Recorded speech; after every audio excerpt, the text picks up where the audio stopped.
بسم اللہ الرحمن الرحیم من صام رمضان ایمانا واحتسابا غفر له ما تقدم من ذنبه ومن قام رمضان ایمانا واحتسابا غفر له ما تقدم من ذنبه. تو سیام اور قیام جو ہے ان دونوں کا حق ادا ہو جاتا ہے. تو یہ ہے شہر رمضان الذی انزل فیہ القرآن ھدی للناس وبینات من الھدی والفرقان فمن شہد منکم الشہر فلیصم ومن کان مریضا او علی سفر فعدۃ من ایام اخر یرید اللہ بکم اليسر ولا یرید بکم العسر وَلِتُكْمِلُوا الْعِدَّةَ وَلِتُكَبِّرُوا اللَّهَ عَلَى مَا هَدَاكُمْ وَلَعَلَّكُمْ تَشْكُرُونَ.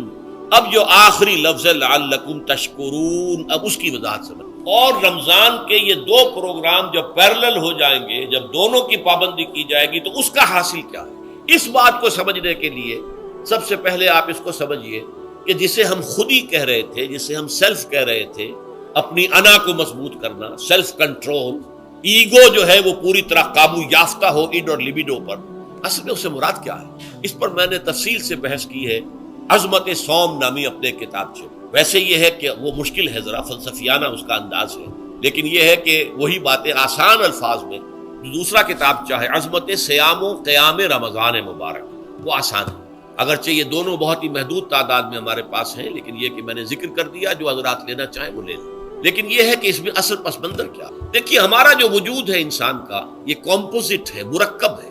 ہمارے دو وجود ہیں جو جوڑ دیے گئے. کیسے جوڑ دیے گئے ہم نہیں جانتے، لیکن ہے دو وجود. ایک وجود حیوانی ہے، میں نے عرض کیا تھا پہلے ہی، ہر انسان ایک حیوان بھی ہے مکمل، سارے حیوانی طاقتیں ہمارے اندر. لیکن حیوان اور انسان میں بنیادی فرق یہ ہے کہ انسان کا جو اصل وجود ہے وہ روحانی ہے. اس روحانی وجود کی وجہ سے انسان کا وہ مقام ہوا کہ تمام فرشتوں کو اس کو سجدہ کرنے کا حکم دیا گیا. فَإِذَا سَوَّيْتُهُ وَنَفَخْتُ فِيهِ مِن رُوحِي فَقَعُوا لَهُ سَاجِدِينَ. فرشتوں سے کہہ دیا گیا تھا کہ میں ایک بشر پیدا کرنے والا ہوں مٹی سے.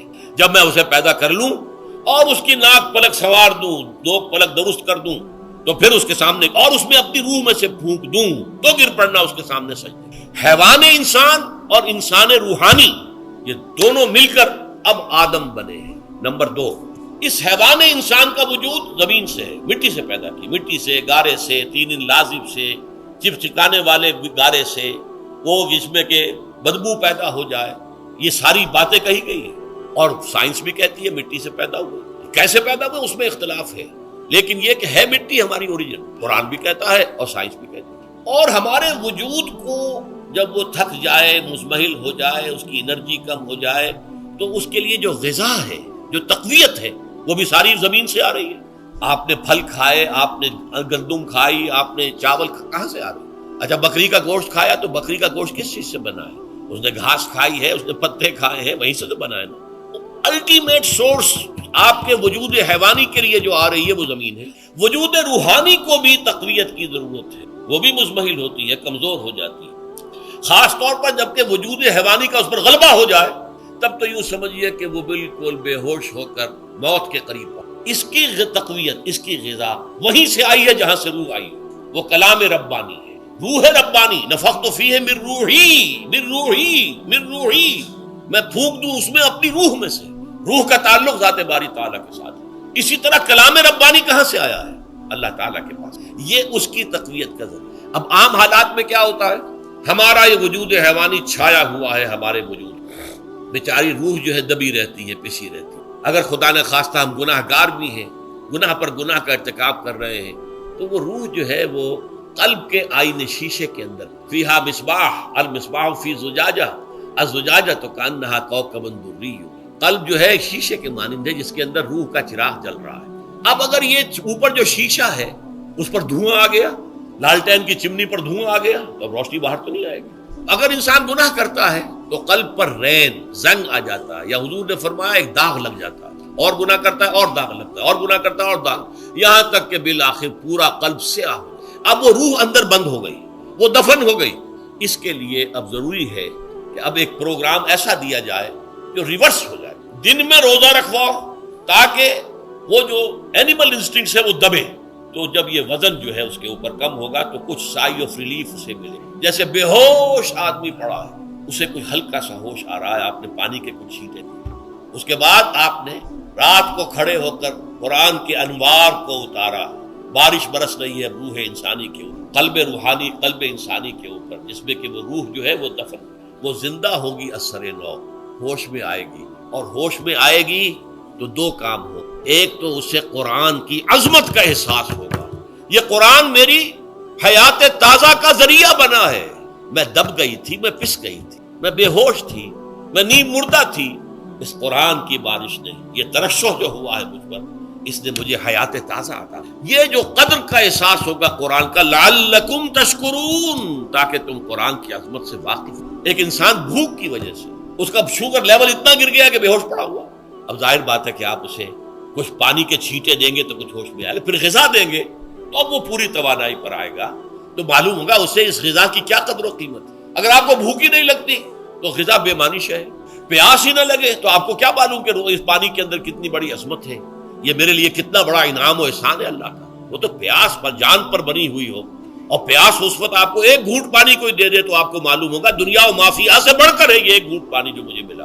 اسی طرح جب روح دبی ہوئی تھی حیوانی وجود کے بوجھ تلے، جبکہ وہ نیم خوابیدہ یا نیم بے ہوش یا بالکل بے ہوش تھی، وہ دن میں تو روزہ رکھ کر اس پر سے حیوانی وجود کا وزن کم کیا گیا، اسے ایک ریلیف ملی، رات کو قرآن مجید کے انوار و برکات اس میں جذب کیے گئے تو اس کو پوری توانائی حاصل۔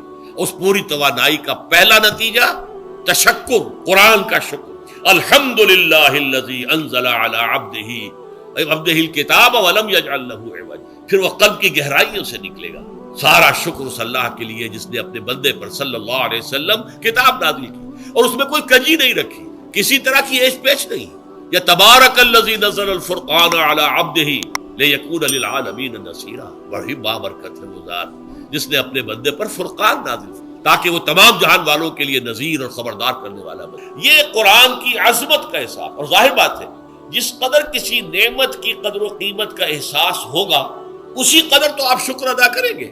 اگر آپ نے کسی بچے کے ہاتھ پر ہیرا رکھ دیا، اسے کیا پتا یہ ہیرا کس بلا کا نام ہوتا ہے، وہ سمجھے گا کانچ کا ٹکڑا ہے، لیکن اگر کوئی واقعتاً کوئی جوہر شناس ہو، جوہری ہو، اس کو آپ ہیرا دیں گے تو اسے معلوم ہے کہ مجھے کیا چیز دی گئی، اس کے اندر جو شکر پیدا ہوگا وہ اس بچے کے اندر تو نہیں پیدا ہو سکتا جسے معلوم ہی نہیں۔ تو قرآن مجید کی اصل عظمت سے انسان واقف کب ہوگا؟